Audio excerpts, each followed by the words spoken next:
Good day, everyone. My name is Maria Kądzielska, and this is Poland Daily Culture. Our today's guest is a very mysterious person. One say he's a Jewish agent or a member of a Masonic lodge. Another accuse him of controlling the politicians. Many dislike his friendship with Father Rydzyk. Ladies and gentlemen, the director of From the Depths Foundation, Jonny Daniels. But before we expose all Jonny's secrets, let's watch a few of his actions. It's so amazing because they literally heard about us through the park in Warsaw, and they decided to come forward and volunteer themselves. They read about the work that we're doing with the Matsewa project and decided they want to come and help us. Through their own initiative, they came here, they found this incredibly large Matsewa lying on the ground that hasn't been read or seen for over 70 years. Jonny, you as the founder of From the Depths Foundation, you also go to Jewish cemeteries and remove or move Matsewas back there. What are Matsewas?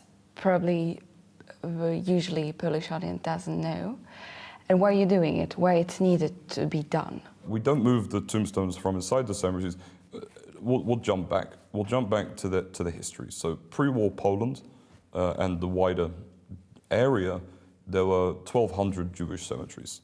There were more Jewish cemeteries in pre-war Poland than there are in Israel today or the United States or whatever it would have been. Every small town had a cemetery. In Jewish law, we bury almost immediately, right? So there's a holiness connected to a body, which is then why Jews don't exhume, why Jews don't do multiple things. For example, cremation, which is against Jewish law. When someone dies, that body must be buried as quickly as possible in fashion which is traditional to the Jewish belief in religion. And so Jewish cemeteries tend to be near Jewish cultural areas and population areas. And as a result of that, with such a broad Jewish population here before the war, there were 1,200 Jewish cemeteries. During and after the war, a lot of these Jewish cemeteries, as no Jews were around to take care of them and to maintain them, were destroyed. Tombstones were stolen and used as building materials by the Nazis. Often German Nazis during the Second World War would use forced labor, be it Jews or Poles, to remove these tombstones and build with them. Afterwards, in a lot of cases, sadly, by local Poles as well, it happened.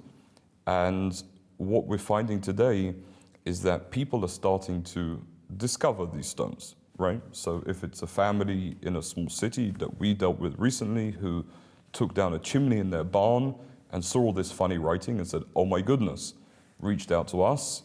So you just open a chimney, I mean, people who open a chimney and see, oh wow, I have just Jewish letters in it, Hebrew letters. Like my house was built from tombstones, and it's pretty freaky. It's pretty freaky, yes. Like, I mean, it doesn't matter whose tombstone it was. I wouldn't want that in my house. Like, I wouldn't sleep comfortably at night. And so we see that with a lot of people, that people will suddenly discover, or a municipality will dig up a road and figure that the entire road was paved using tombstones, right, which are slabs of different kinds of stones, sandstone or limestone, whatever it may be, used to pave.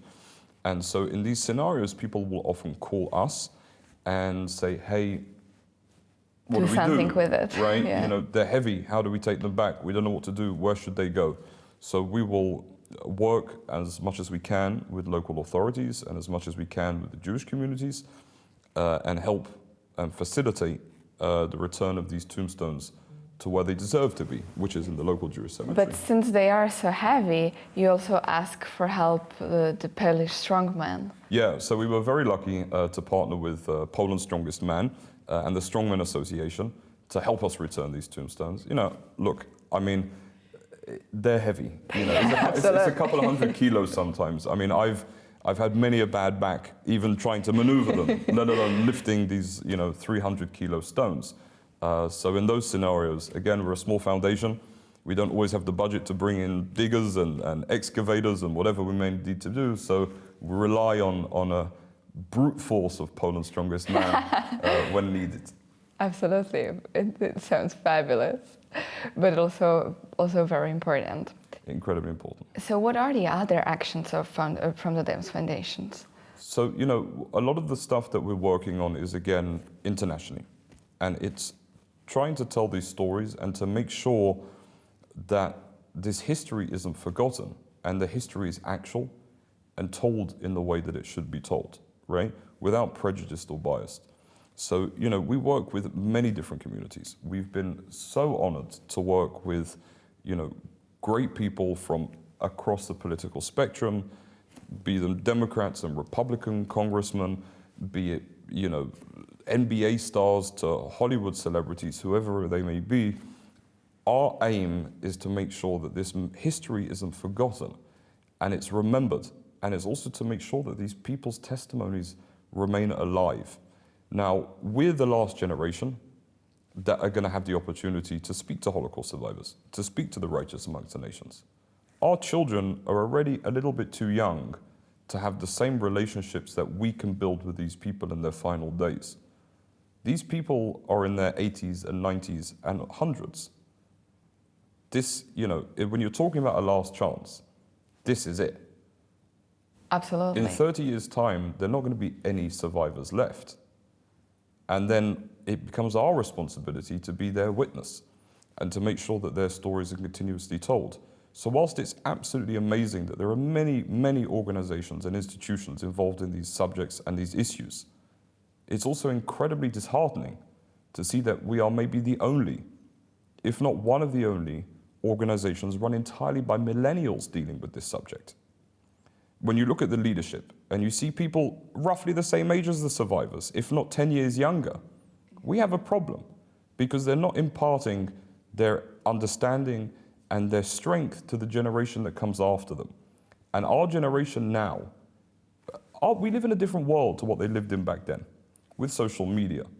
You know, now people view the world differently.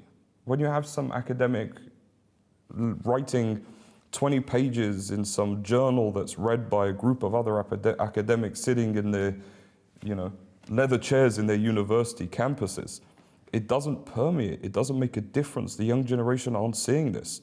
If I can't tell a message in a tweet or on a Vine or on Instagram or on Facebook, I'm not telling a message to a young generation. And that is all being lost and missed. You look at the statistics coming out from the States, from around the world, with an absolute lack of understanding.